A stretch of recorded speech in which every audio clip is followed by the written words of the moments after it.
We are talking today about interdisciplinary research and writing for English 1 through 4.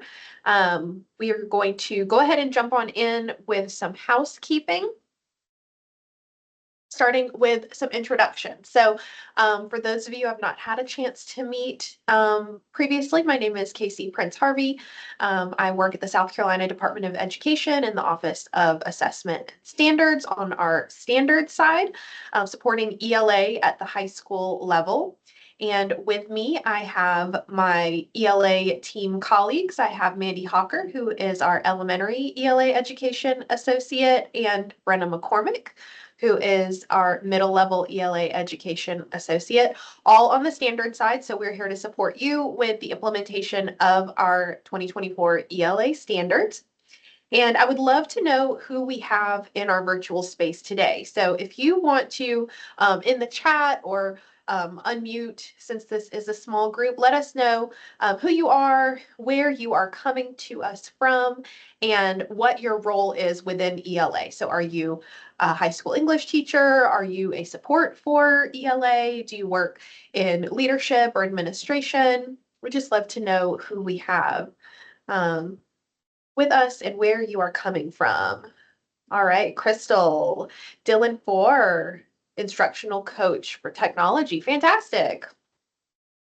11th and 12th grade ELA from ACE. Okay, yeah. Awesome. Who else do we have with us today? Jessica High School. Fantastic, fantastic. Okay, so I see a couple of our Beaufort Jasper people. Love it. Okay. Yes. So again, thank you for joining us on this Wednesday morning. Love to see who we have here. Mary, oh, library director. That's awesome. Very, very cool. All right. Well, continuing on with our housekeeping, starting with your note catcher. Brenna is going to drop in the chat your note catcher. It's going to be a forced copy. So you will have a space to write and interact with some of our resources throughout today's session. As we go through, if you see a slide that has a circle with a number on it, that's going to correspond to a box on your note catcher with that same number. Your links for things will also be on that note catcher, so it's both a note catcher and a landing page. We will also have a couple of breakout room opportunities today. So since we are a small group, we'll probably be in like pair groups working on a few things. But just know that we will have some breakout room opportunities for collaboration. And then lastly, we will share some instructional resources and supports during this presentation, as well as link them on your note catcher. But just as a reminder, the resources that we share today are just some of many examples. Your curriculum is determined and selected at your local level. So in addition to what we share today, please be sure to consult your high quality instructional materials, so your textbooks that were adopted for resources and engagement. So what we have really is a supplement to those resources. As a reminder, we are offering recertification credit for each hour of webinar participation for our spring webinar series. And we do have a few requirements for receiving that recertification credit. So the first is attending the live webinar, being an active participant, which you are already doing. The next is to remain in attendance for the duration of the webinar. And then lastly, at the end of the session, we will have a feedback form. That feedback form, once you complete it, will give us the information that we need to be able to send out that recertification certificate. And typically we do that within about a week of the live webinar. So in case you were interested in that recertification credit, that's going to be your criteria for receiving that. All right, that's going to take us to today's purpose. And you see that we have a circle with a number here, so there is a space on your note catcher for this. So our purpose for today is to understand content and rigor expectations of research and writing for high school students and explore interdisciplinary connections in order to develop and provide standards-based instruction using evidence-based strategies. Now, I know that this purpose statement is full of like educator type lingo, right? It's very wordy. So on box one of your note catcher, I want you to take a moment to deconstruct this statement. So maybe pull out those nouns, pull out those verbs, and in your own words, write down what you think you should be able to do when we are finished with our time together today. So take about 2 minutes to deconstruct that statement using box one of your note catcher.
As you are wrapping up your deconstruction, feel free to drop in the chat anything from that deconstruction that you would like to share. What do you think you should be able to do by the time we are finished today, based on this purpose statement?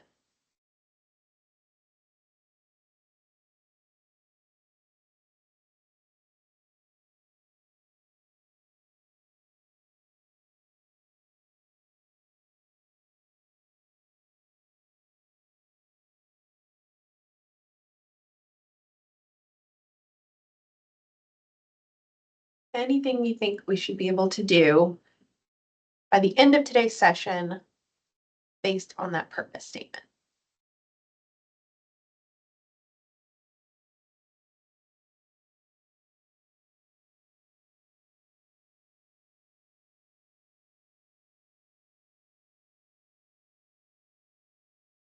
All right, Mandy, I see standards-based lessons that connect research and writing to other areas. Okay, great.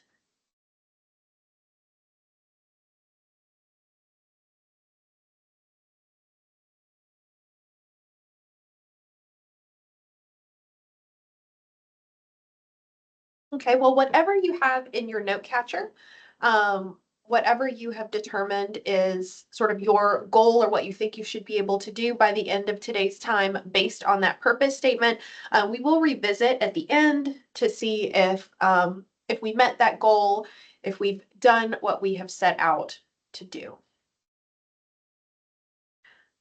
Oh, yep, yep. Love seeing evidence based in a purpose, connecting to other areas. Very important, especially at high school. Yeah, absolutely, Jessica. And we will discuss that a little bit during our time together. So hopefully, yep, I see evidence-based research and writing. Absolutely. All right, so that is going to take us into a consider this. So, like any good English teacher, I love to start things off with a quote that sort of ties in our thoughts, our feelings, or sets the stage for what we are going to be talking about today. So I have a quote here, and I want you to add to the chat what your thoughts are on this quote, just your initial thoughts. So our quote is, breakthrough innovation occurs when we bring down boundaries and encourage disciplines to learn from each other. Drop in the chat what your initial thoughts are on this.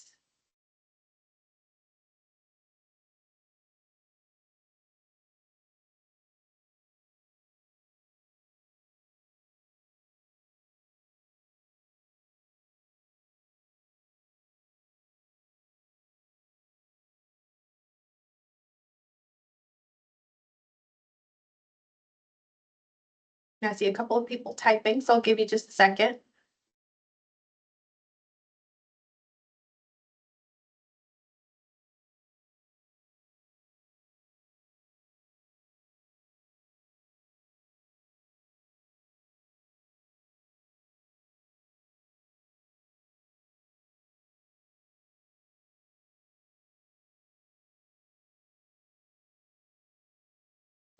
Okay. A lot of school is in subject boxes where everything's categorized into we learn this in English, we learn this in science, not the way real learning works. Rely on interconnectedness of subjects for true lifelong learning to happen. Okay. I see Mandy. How can we connect to other disciplines, share our knowledge, but also learn from them? Bringing disciplines together and working together brings more results in learning. We learn better together. Have to be willing to communicate with those outside of our area of expertise. I see connections across disciplines are what real life is about. Real life is not segmented. Yep. And then, oh, yep, Beth, I see you say that this is key at your school because you're a CTE school. Students are in shops all day with ELA 1 block. So we really try to work together to make ELA relate to their CTE classes. And I'm so glad that you mentioned this. So this is really my experience as a high school English teacher. I taught in a program every year before I led the program that was an interdisciplinary program that brought together our content area courses.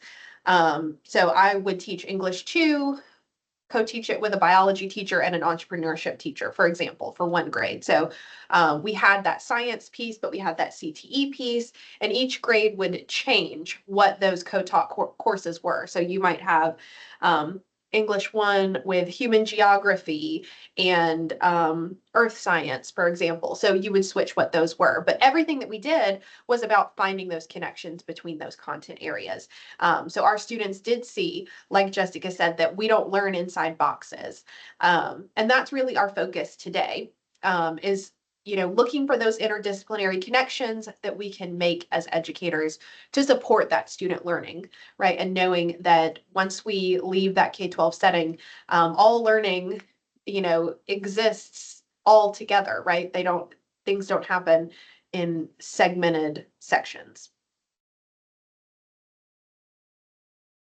So one thing that we want to clarify at the very beginning of this session is what is meant by interdisciplinary.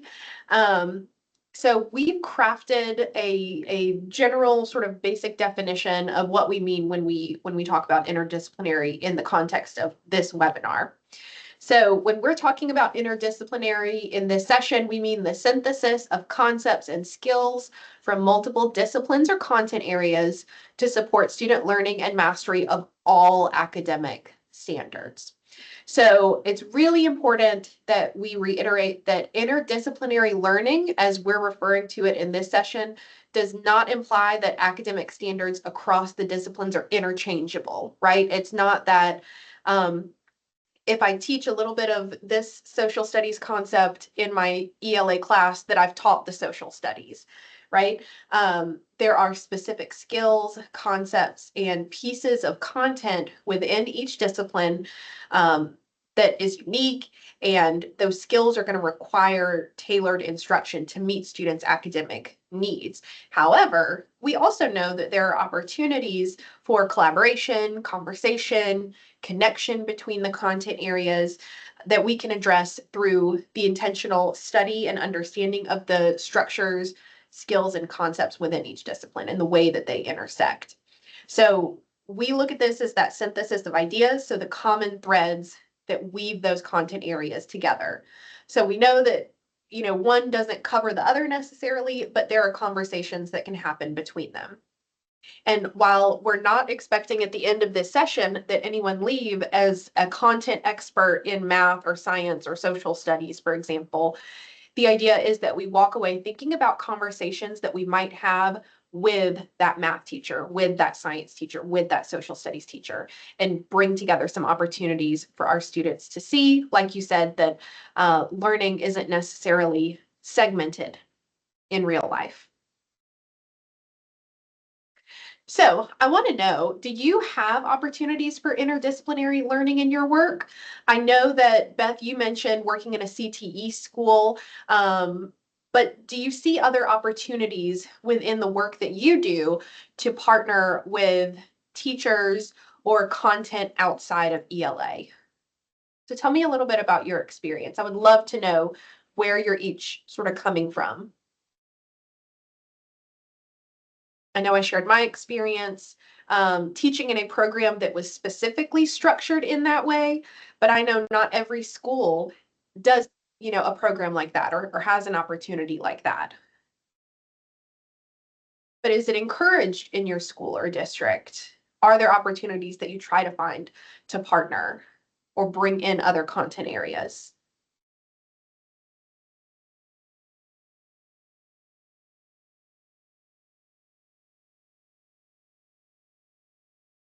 All right, I see Mandy, you mentioned time so limited during the instructional day, often asked to support in creating and fostering interdisciplinary connections. Okay. Um, Brenna, you make a great point. When you taught elementary, it was easy because you're generalists. High school and middle school are quite different, um, especially high school, because really those teachers are content area experts. And so you're teaching that course and really focusing on that academic content, uh, but it can be difficult. Jessica, I see you're encouraged to do so, but don't get a lot of time to create those opportunities. Done some with the art teacher previously. That's fantastic. I love to hear that you're trying to build in those opportunities. I want to take a look back up. Mary, yes, as the librarian, starting this year, requiring next year that 6th through 12th grade partner with me for a research project. Each grade focuses on a different subject. Yes, the beautiful thing about being the librarian is that you really do get to partner or hopefully have the opportunity to partner with all of those content areas and build in meaningful learning for those students, focusing on a variety of subjects and content. I love that. All right. So as we discussed on that previous slide, talking about those interdisciplinary pieces, and Beth, I see you're mentioning meeting with the CTE teachers, aligning what they're teaching with what we're teaching. I'm so glad that you said that. We actually have done some work with our CTE office here to do some professional learning on how we can bridge our ELA standards to support those CTE teachers. So if that's something that you're interested in, we might be able to pitch that or share that with you. Um, oh, pretty isolated. Well, hopefully you can see some opportunities by the time we leave today for maybe some areas where we might be able to build into that. So as we discussed on that previous slide, those interdisciplinary learning opportunities help students to see common threads across the content areas, helps them to understand that ELA, math, science, social studies, or any other content area does not solely happen within just the four walls of that classroom. So we know when students enter that post K-12 world after graduation, we know that life is not sectioned off by classes. It's all happening at once. So what we're going to do to get us started and get us thinking about that idea is looking at a few different resources, and then thinking a little bit about how ELA skills of research and writing can be used as examples of lenses through which we apply some of those skills and concepts. So we're going to start out with a little bit of a review of a few different resources before we build into that research and writing piece. So in box 2 of your note catcher, you'll see that you have something called the explanation of strands. You have a link to the profile of the South Carolina graduate, and you have the overarching expectations for your 2024 ELA standards. So you have 3 resources there. What I want you to do is take about, let's say 5 minutes just to skim and scan those resources. In that box 2 of your note catcher, you will see that you have a few different questions to focus your reading. Okay. So I want you to look at those resources, skim and scan using those questions as your guide. And then when we come back after those 5 minutes, be prepared to share any takeaways that you notice between those three documents based on those questions. Okay. So it is 10:22 on my computer. Let's give it until 10:28 for you to skim and scan and jot down your thoughts regarding those questions. Okay.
We're just about at the halfway mark. So take about 2.5 more minutes to review those three resources and jot down your thoughts on those three questions that are on your note catcher.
As you are wrapping up your thoughts, feel free to drop any takeaways in the chat before we move on to our agenda for today.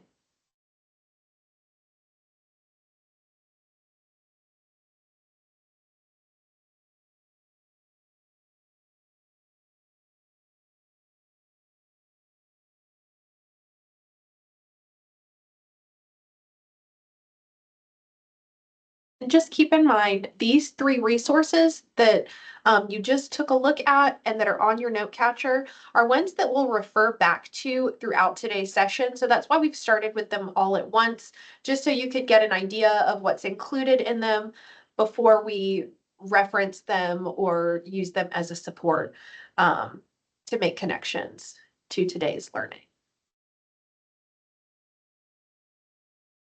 I see a few people typing. I don't want to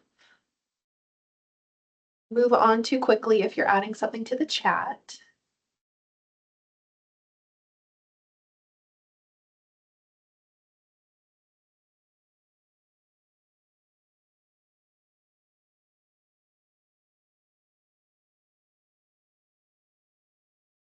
As you're finishing typing, I'll just go ahead and show our agenda for today so you know where we are going, but feel free to keep adding to your response if you're dropping something in there.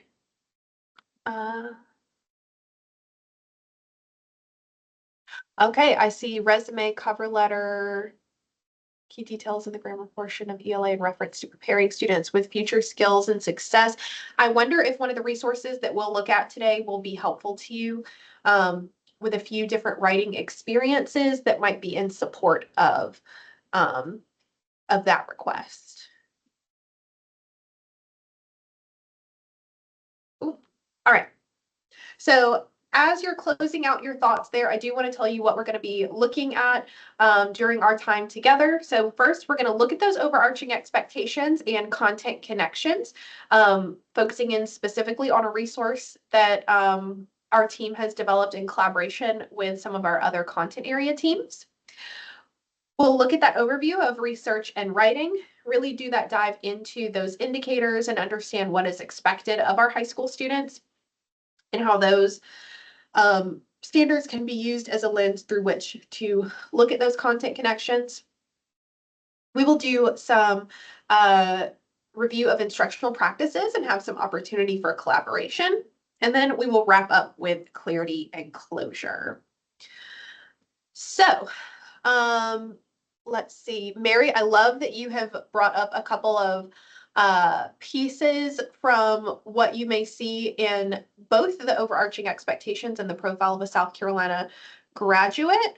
Beth, I love that you talk about incorporating a personal narrative into that resume piece. There is something that is in one of our resources today that I think will be particularly of interest to you. But I want to go back to this piece that you just looked at a few minutes ago, our overarching expectations. So these are new to our ELA standards. We did not have anything quite like them in our 2015 standards, and they are not standards or indicators. Rather, they support multiple strand standards and indicators. So our overarching expectations are kind of what we call how we do business in ELA. This is just what students are doing on a daily basis across grade levels and across those ELA classrooms. And when we look at these things, they're those bigger skills that students need to be successful in that ELA classroom. Our ELA overarching expectations, when you looked at those and then looked at the profile, you may have seen connections between the two. For example, you may have seen collaboration and teamwork connecting to overarching expectation 4, which requires collaborating with others and using active listening skills. You might have seen critical thinking and problem solving as aligning with overarching expectation 3, which deals with inference, and overarching expectation 5, which deals with citing evidence to explain and justify reasoning. Communication, information, media, and technology from the profile supports OE 1, 2, and 6. Global perspective, connecting to overarching expectations in 1 and 2, and interpersonal skills, again, supporting overarching expectation 4. So all 6 of our overarching expectations in ELA connect in some way, shape, or form to our profile. They support the skills, the knowledge, and the characteristics of the profile. And when used to guide the daily work within an ELA classroom, these expectations help to support and prepare students for success once they leave that K-12 setting. When we look at those overarching expectations as well, and I'll go back to it really quickly, those 6 overarching expectations, are these things that only ever happen in an ELA classroom, or are these skills that are transferable to other content areas? Do students make inferences outside of ELA? Do they cite evidence? Do they create quality work outside of ELA? Absolutely. So what we have here to support some of those connections is a resource called the Overarching Expectations and Content Connections. This is something that we created, again, in collaboration with our other content area ed associates. We put it out last spring. And what it is a resource that gives those 6 overarching expectations and connections to your core 4 content areas. So within each of those content area standards, they have some similar structures that might not be standards or indicators, grade level indicators, but are those structural big ideas and connections to those big skills. Along with those connections to each of the content areas, we have included instructional resources for each of the content areas and contact information for those content area education associates.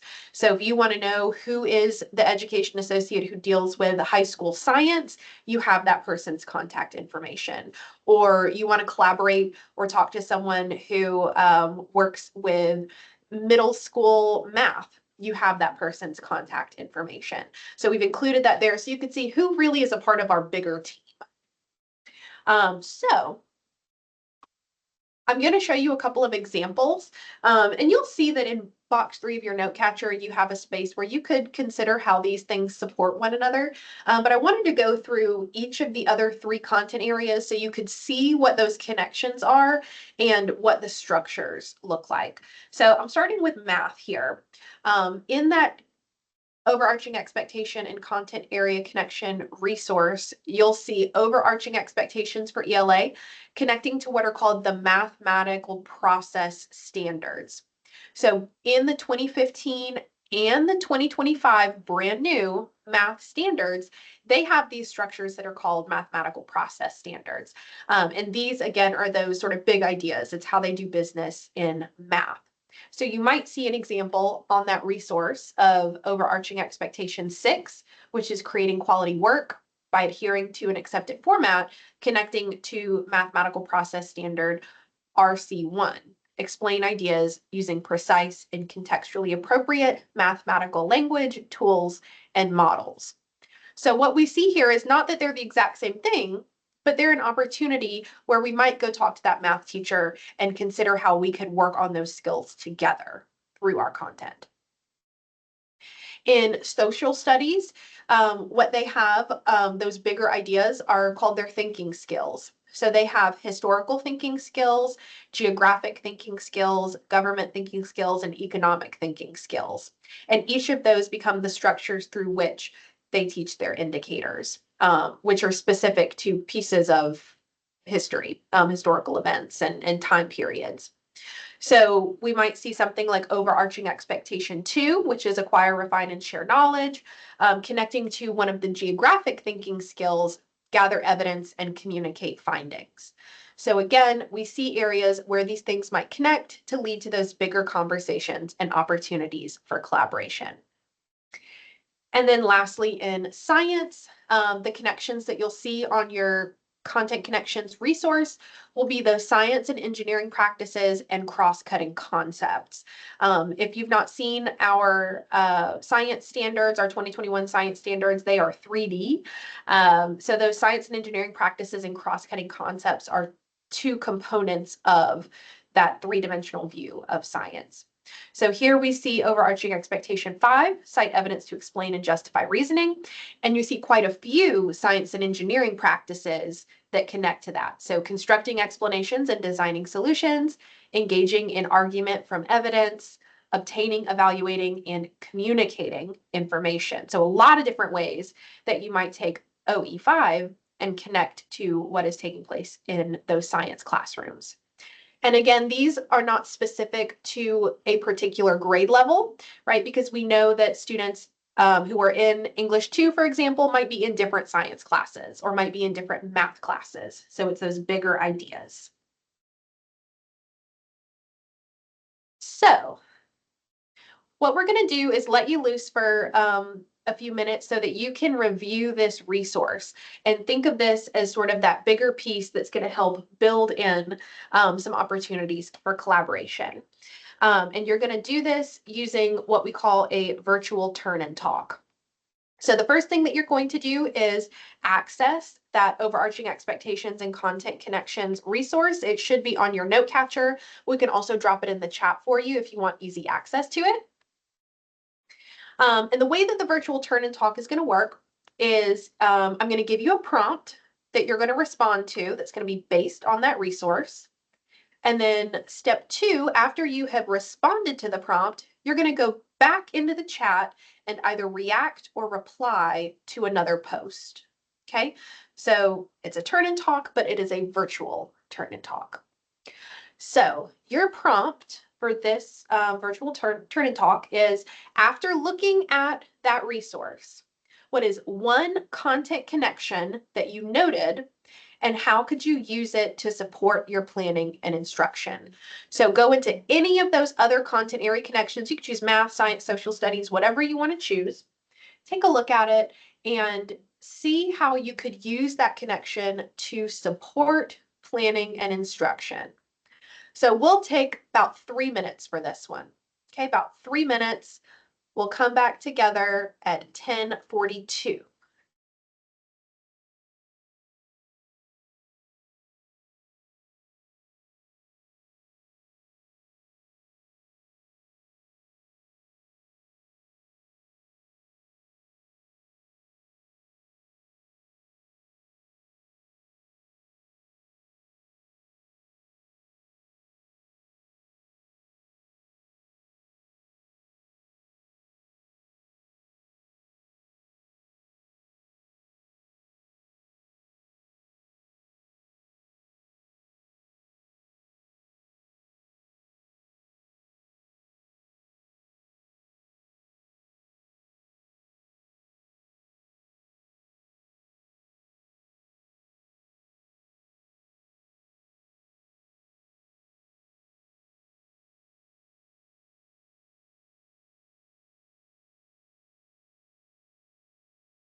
So with about 1 minute left, just remember, first step of the virtual turn and talk is going to be to respond to the prompt in the chat.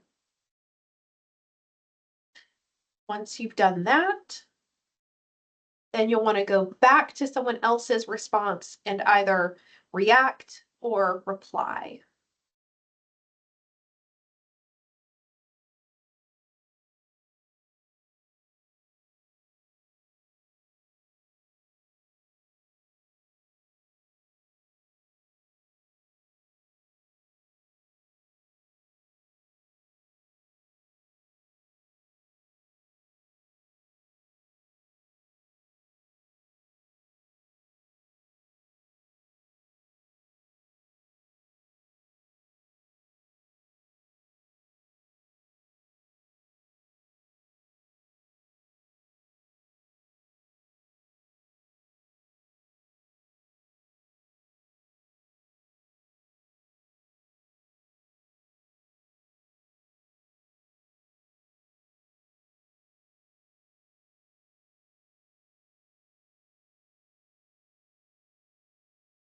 A few people typing.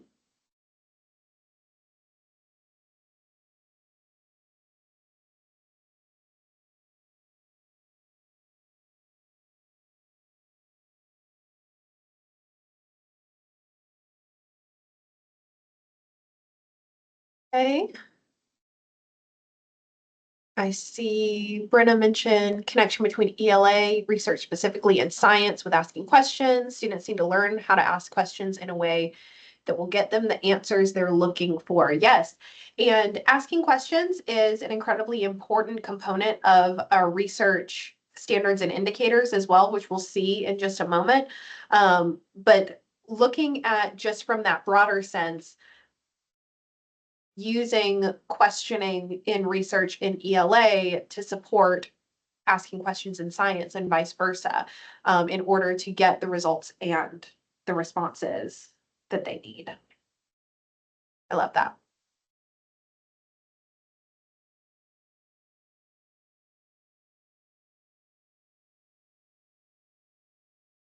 Again, I see people typing right now, so take your time.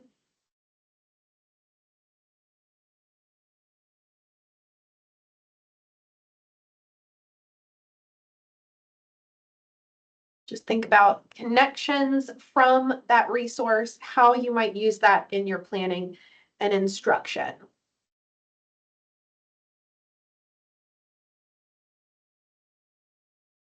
Drawn to the history standards. Okay, because you're still teaching American and Brit Lit for English 3 and 4. Okay.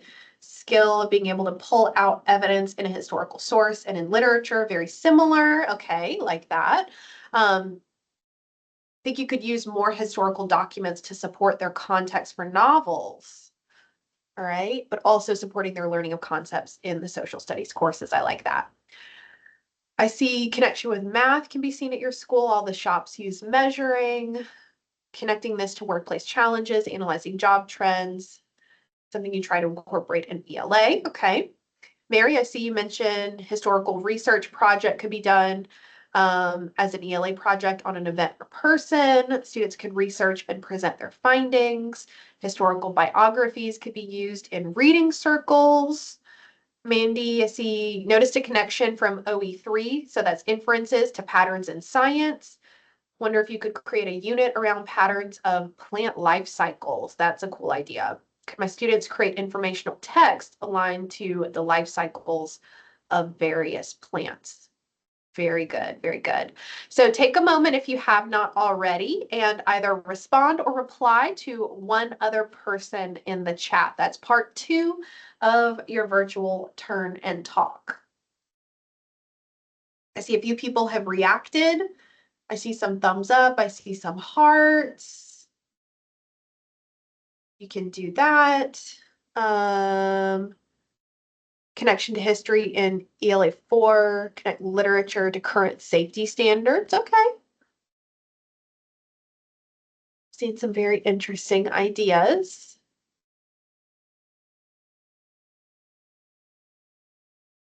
All right.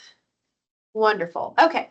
So I think we will skip the one sentence summary since you have already kind of put some responses and takeaways in the chat, and go right into those overviews of research and writing. Ooh, yeah, Mandy, presenting findings I think is incredibly important. Would love to observe those presentations. Me too. That would be very cool. All right, so I want us to think back to the overarching expectations. Again, these are our 6 how we do business in ELA, sort of big pieces and structures that we see on a daily basis. And the reason that we're using the overarching expectations and the reason that we're using research and writing as the lens for this session is because research and writing have the ability and the potential to incorporate all 6 of our ELA overarching expectations. So when I go back here, do students have to acquire, refine, and share knowledge through multimedia literacies when they conduct research and present their findings? Absolutely. Right? Will they have to cite evidence to explain and justify their reasoning as part of the research process or as part of their writing? For sure. In either of those scenarios, they're going to create quality work by adhering to that accepted format. And when I say accepted format, what we mean here is dependent upon the context. There's no one, it has to be MLA, has to be APA, has to look this particular way kind of thing. It's the accepted format based on the context. As part of their research or development of a piece of writing, students will read and write for a variety of purposes. As part of that, they're also going to make inferences to support their comprehension. And can research or writing be collaborative opportunities? Do they only take place individually? Of course not. And we would hope that there would be opportunities for students to be able to collaborate with one another in those various scenarios. So again, research and writing become the lens through which we look at this because they have the potential to incorporate all 6 of those overarching expectations. So when we talk about research within our standards, we do have a definition for what we mean by research that is from our glossary. So we see here that research is the process of investigating and studying sources and materials in order to establish and gather facts, reach new conclusions, and satisfy curiosity. And I want you to just think to yourself, you don't have to put it in the chat or anything. In reviewing the language of that standard, and from that definition, are there certain words and phrases that draw your attention? Does this definition align with how you think of research? And does it align with what you see currently taking place in high school English classrooms? Are students studying sources and materials to establish and gather facts, to reach new conclusions, to satisfy their curiosity? I know that satisfy curiosity piece was something that when I was teaching high school English was a huge struggle, right? Because if we're assigning research and we're forcing research, is it necessarily satisfying students' actual curiosity? So just thinking about research in general within our standards, our 2024 ELA standards have 4 strands, so 4 big, large components, one of which is research. And what we want to focus in on here with research is that it's a little bit different from our other standards in that it is one standard with 5 separate indicators. So we have investigating and refining knowledge. So that's asking and answering questions, broadening and narrowing the scope of your inquiry. We have credibility, relevance, synthesis, and logically organizing your findings, and then citation. Each of these is introduced between kindergarten and 4th grade. So by the time students come to high school, they are expected to work in some way, shape, or form with all 5 of these indicators. So it is, again, a little bit different from our other standards in that it's just one standard with 5 indicators. These 5 indicators represent some sort of component or specific aspect of a research process. When you look at these 5 indicator names, you may see certain things that you feel are strengths for students within the high school ELA classroom or with students in general. And you may see some things that might be areas for growth for high school students. And you don't have to answer, there's no right or wrong answer to that. But you may notice that there are just some things that students do well and that are taught consistently, and then some things that may be areas for growth. So there are specific grade level expectations for research within high school. Those are through our grade level indicators. And we can see those using what we call our vertical progression. So in Appendix B of our ELA standards document, we have a vertical progression for all of our standards. So what that's going to do is it's going to give you the K through English 4 progression for each standard or indicator. So we see where things are introduced in kindergarten or at whatever grade, and then how they develop to get to that end goal, which is that standard. The vertical progression also has some terms in bold. So when we look at that progression, you might see things that are in bold, and that just means that for that indicator or standard, it is new learning. So a new content or skill for that particular standard or indicator. Research is again a little bit different because it doesn't go K through English 4 for each indicator. It kind of bundles them into English 4, English 3, English 2, English all the way down, because it's structured a little bit differently. So when you look at it, you see it in like clusters for each grade level. And I want to give you some time to explore this, but I wanted to make sure you understood that structure and how it differs from our other vertical progressions that you may have seen in the past. So I want you to take a couple of minutes to review that vertical progression just for one grade level. So in box 5 of your note catcher, you're going to see that vertical progression. I want you to choose one grade level, preferably between English 1 and 4, since we are talking about high school here. And think about any insights or considerations that you may have based on what you saw. So what students are doing in terms of research at that particular grade level. So insights would be things like patterns, new learning or wonderings. Considerations would be things like instructional implications and next steps. And I'll show you an example of what that looks like.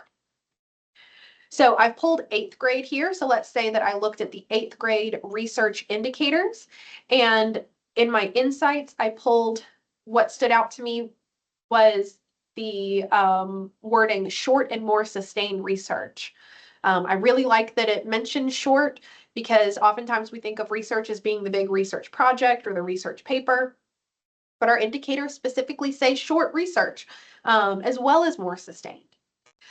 I see that purpose, relevance, and topic are all recurring terms in 8th grade, so it pops up in multiple indicators. And I see that relevance and purpose are new for this standard in 8th grade. And I know that because they're in bold. Maybe a question that I have students learned about relevance and purpose in earlier grades with other standards? What did it look like when they studied relevance or purpose? Because relevance, as in, relevance of a piece of research might be different from relevance in a historical context, or author's purpose is going to be different from my purpose for conducting research. So from this, I've got some considerations. So maybe I want to plan for some shorter research opportunities to build in some of those skills. Maybe I want to review the glossary and research support document for definitions. I want to plan an activity to address how organization of findings could shift based on the purpose of research, because I want to focus on that purpose piece. Maybe discuss some methods of citation with students. So which methods of citation do we use and when? So in just a minute or so, I don't need you to go in and do the whole insights and considerations, but maybe just pull up that vertical progression, look at it for just a moment, and think about any sort of insights or instructional implications or considerations you might want to think about as you look at that grade level. So Brenna just dropped the progression into the chat. Let's take until about 10:58 for you to review it. Think about your insights and considerations. And if you want, you can drop into the chat any insights or considerations you had. If you looked at a particular grade level, anything that you thought was particularly interesting or worth noting, if there was language that drew your attention or skills or content that you found particularly interesting. One thing that I find particularly interesting when I look at the research indicators for high school is the inclusion of that word synthesis beginning in English 3. So students are logically organizing their findings in earlier grades. They're taking everything that they're researching and they're organizing it in a particular way, but that synthesis piece comes in at those later grades, which I think is very interesting and also makes sense because that's a more cognitively complex skill for students. But if you had any insights or considerations, feel free to drop them in the chat. The other piece that I want to point out here is, as you were looking at those grade level indicators, You may have noticed specific skills that, again, are strengths or areas that might be growth for your high school students when it comes to research. And for that, we have a research support document. That is also on your note catcher. And we're not going to do the explore and engage, but it is there is a space on your note catcher if you want to go back and reflect on it. But essentially what that research support document does is it provides insight into maybe some grade level general or grade band sort of general expectations. You're going to have definitions specific to research included on that support document. You may see question stems or examples of how you might broaden or narrow a topic, for example. And that's just a place to get you started if you feel that there are certain areas that you might need a deeper dive into or areas that you might need to support students with. So there is, again, a spot on your note catcher you can explore, think about what's included in the resource, and then think about how you could use that to support your planning and instruction. I would think about that as a more reflective activity a little bit later on, once you're done with today's webinar. So that was research. I know that was kind of a quick overview, but I do want to talk about written and oral communications as well, because we're not just looking at research, we're looking at writing as a support for interdisciplinary connections. We have 9 standards in written and oral communications. There are 5 that specifically deal with writing, and the first 3 of those are going to be your 3 modes of writing. So that's C1, C2, C3.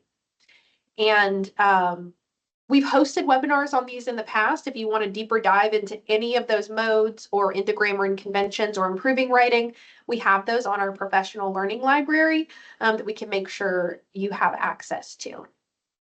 But when we look at the 3 modes of writing in our ELA standards, we have argumentative writing, informative, expository, and narrative. And even though they are labeled as C1, C2, C3, it does not indicate a hierarchy or an order of importance. It's just they have to be coded in some way. You will also see that on this slide, we have within our glossary a definition for each of those modes of writing.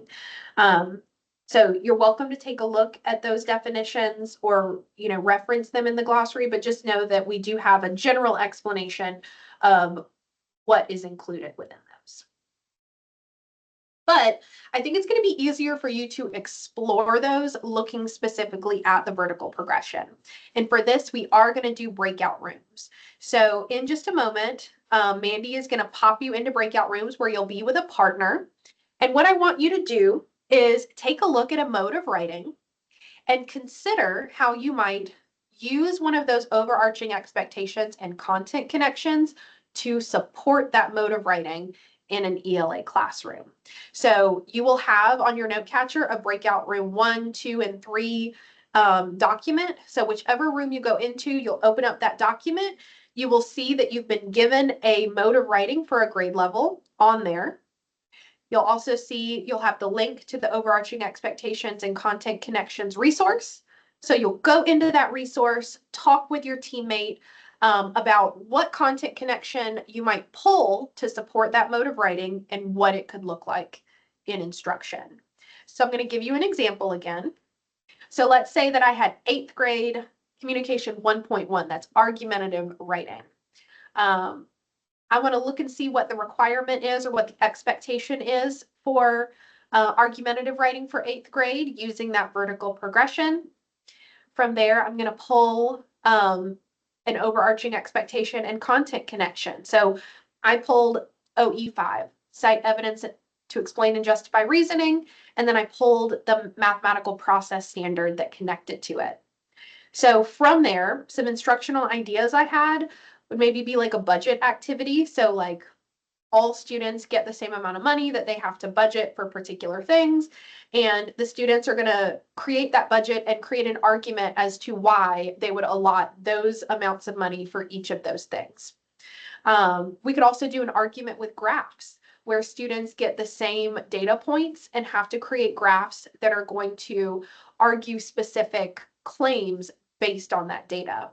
So those are just some ideas of how I might get with that math teacher and say, hey, I want my students to write arguments. I want them to cite sources.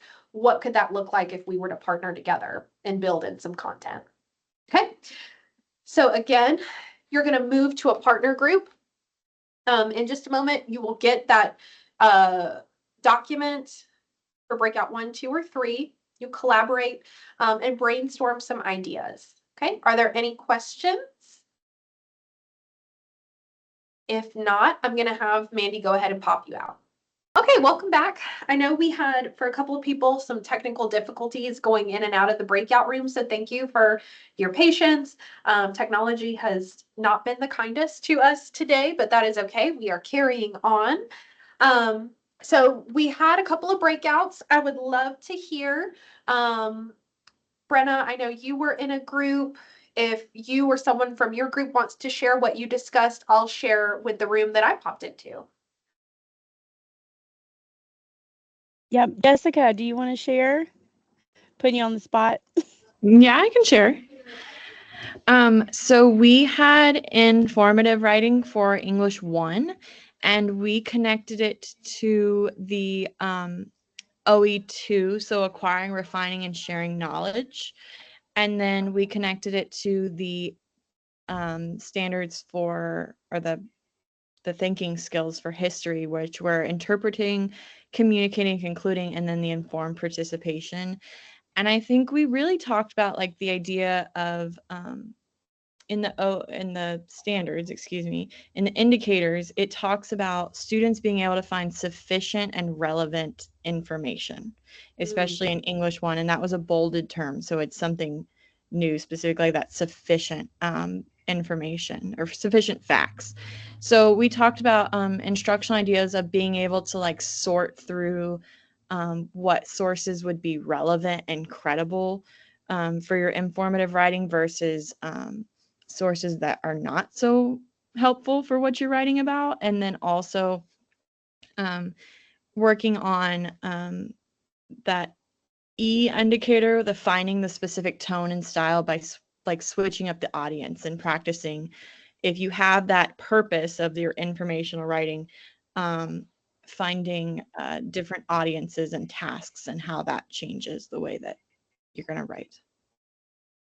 Absolutely. I love that. Very, very good and very detailed. I really appreciate that. Oh, Beth, glad to see you're back. Beth had a little bit of an interruption. It's been quite a morning for her, I think. But I popped over into a room that had English 2 C 1.1. So that's going to be argumentative writing for English 2. And just in our sort of brief discussion, we talked about pulling that OE5, so that citing evidence piece, and like your group, Jessica, pulling in that social studies piece, and maybe even building up into some sort of debate or argumentative piece regarding a historical event or context where there might be differing perspectives on whatever that event is. So connecting that to your historical thinking skill of evidence and what evidence you might bring to that argument based on whatever your perspective is. So we didn't get into the nitty-gritty of specific examples from history, but just that opportunity where we might pull in something of a historical context to create that argument on one side or the other. So again, you may not walk away with an exact, this is the lesson that we're doing, or this is the experience that we're doing, but there is that opportunity for some sort of connection. So let me share my screen back. There we go.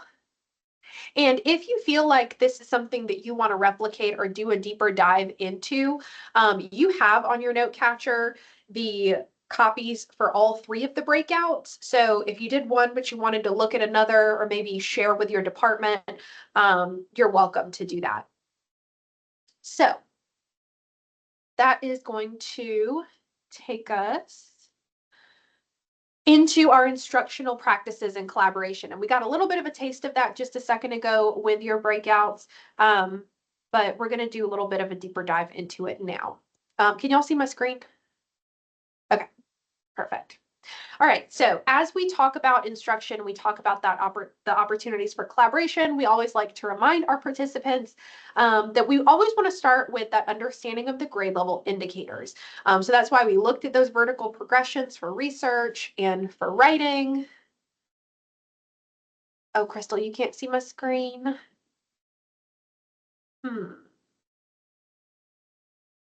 Let me stop sharing and reshare. See if it helps.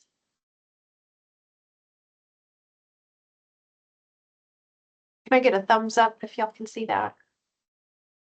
Okay, thumbs up. Okay. Okay.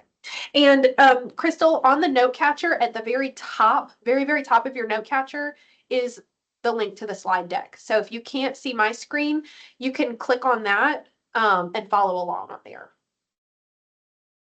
But anyway, going back, we wanted to make sure we really understood those indicators for research and writing before we move into that instruction piece and the planning for instruction.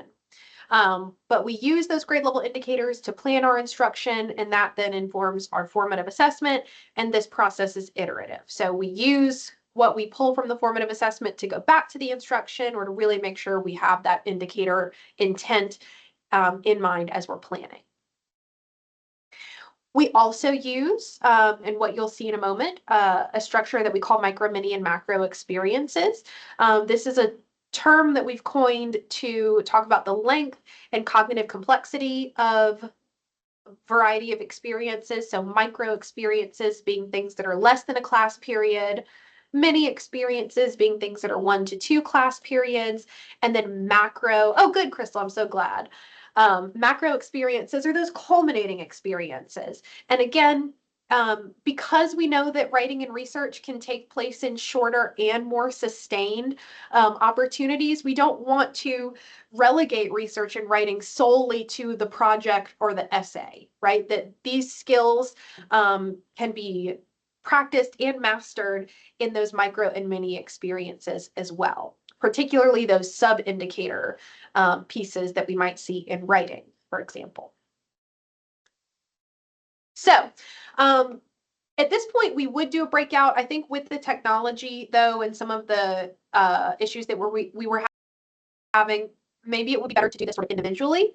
So what I'm going to do is give you just some independent time to explore these things. So in box 8 of your note catcher, you will see that there are multiple collaboration documents. And so for this, you can just choose whichever of the 3 you want to look at.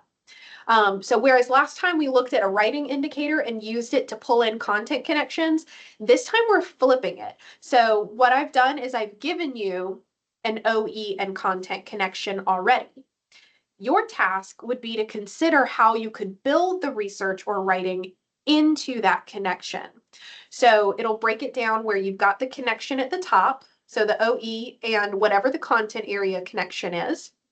You'll then look at the research or writing indicators, and I have the vertical progressions for all of them, and think about what you might pull to support that connection.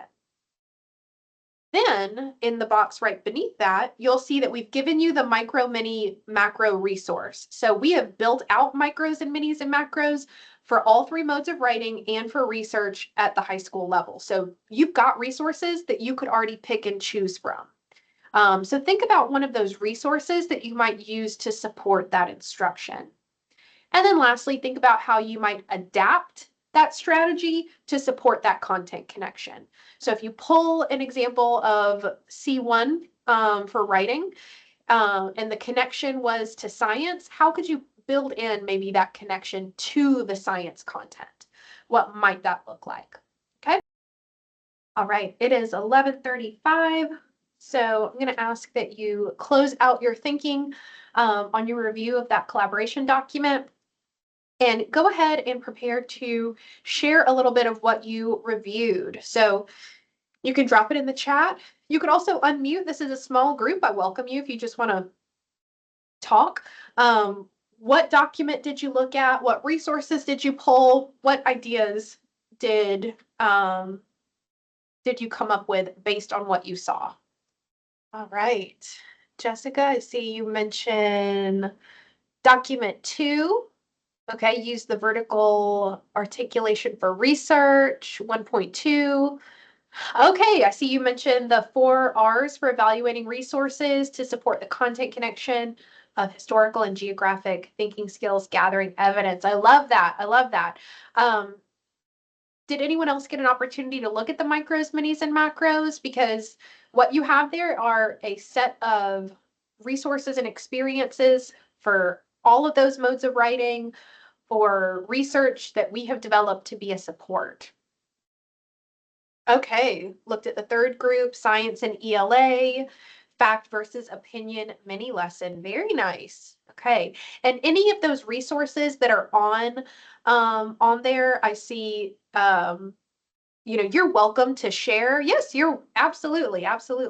Feel free to share those, use them, adapt them. That is what they are there for. But hopefully what you see is a bank of resources that you can go to as a support for any areas where there may be opportunity for collaboration and building in those connections to those content areas. I love that. And Crystal, I see you also mentioned collaboration document 2. Let's see. Oh, okay, Jessica, I love what you said about research and narrative standards. And the great thing about high school is beginning in English 2, students are incorporating narrative into their other modes of writing. And that's a piece that in the past has not been touched on as much, that students are using narrative at the high school level as a support for informative or argumentative writing. Mandy, I love you talk about the class encyclopedia as a macro. And one of the things about those macro experiences is that they often are not the traditional essay, but they are culminating experiences that maybe go outside of that typical structure. Beth, you mentioned the 4 R's in document 2. Okay. Document will help as you're about to write an argumentative paper on going to college versus entering a trade. That is a great idea. Yeah, pulling in that evidence to support whatever their argument is. There is also on there, I want to say it's within the macros, the personal statement macro. So that is going to pull in that piece on incorporating narrative into your other modes of writing for students to create a personal statement that can be used as part of college applications, job applications, or whatever their next steps are going to be outside of that K-12 setting. But that is listed within that micro, mini, macro master list. You'll also notice that there are micro, minis, and macros for oral communications as well. So for students to collaborate with one another, to present information, or to evaluate the presentations of others. So I love seeing all of your takeaways. Again, you're welcome to go back to any of those resources, share them, use them, adapt them. Mandy, that's a great idea. Great for developing a cover letter. So lots of really cool ideas. And again, things that you can take back and share or use. All right. I'm going to go ahead and skip this piece here, but as a reflection, if students have those opportunities to take part in their content area collaborations, one thing that you might do to get a little bit of buy-in is have your partners, have your department think about what students might think, feel, say, or do if they have the opportunity to take part in those interdisciplinary collaborations using the writing and research. All right, that's going to take us to clarity and closure. Again, our purpose today was to understand content and rigor expectations of research and writing for high school. Explore interdisciplinary connections in order to develop and provide standards-based instruction using evidence-based strategies. So my question here is, how did we meet today's purpose? But I just want, first off, like maybe a thumbs up or a yes, no, if we met today's purpose. Do you feel like we've done the things that we set out to do? Do you feel like you've walked away with something that you might be able to use or share with others? All right, Mary, I love to hear it. Love to hear it. I see a thumbs up. Okay. Crystal, I love it. Wonderful, wonderful. Awesome. So, as we close out, there is one thing that I would like you to reflect on, and that is our 4C reflection. So, our 4Cs stand for conversation, connection, commitment, and change. And you do have a spot on your note catcher for this. This is box 10, so that is your last space on your note catcher. And I want you to drop one of these in the chat or again, unmute. First being conversation. Who will you have a conversation with about today's learning? So maybe there is a teacher down the hall that you want to go and talk to about some opportunities for collaboration. Connection. Can you make a connection between your work and today's learning? Was there something you feel is immediately applicable? Commitment. What is one thing you'll commit to trying based on today's learning? So was there a connection or was there a resource that maybe you might go back and commit to trying? And then change. What will change as a result of today's commitment? So if you were to try that, what do you think might change? So take a minute to reflect. Just select one of those to drop in the chat again or unmute. I just want to see your final reflections as we wrap up. Mandy says, I plan to have a conversation with other elementary education associates about how we can use the suggestions in this webinar in the elementary setting. Yeah, so within our office, we have content area education associates, you know, those being the three of us in this room for ELA, but we also have them for math, science, social studies, and everything in between. So is there an opportunity to collaborate with one of the other elementary associates? I think absolutely there is. Yeah, and maybe pull some of these suggestions to share with teachers across the state. I love that. Meet with the other ELA teacher this afternoon, discuss how we can implement this into our next unit, bring this back to fellow teachers. Okay, working to implement more research into our classes, interdisciplinary research to keep your kids motivated. And that is tough at the high school level. Like you said, apathy can be really strong at the high school level. Mary plans to have a conversation with the curriculum director who's helping with the research project requirement. And I'm so glad that you find this helpful. I know we're a small but mighty group today, but hopefully you have some resources and some ideas that you can take away and use or adapt for your needs. Very happy to hear that.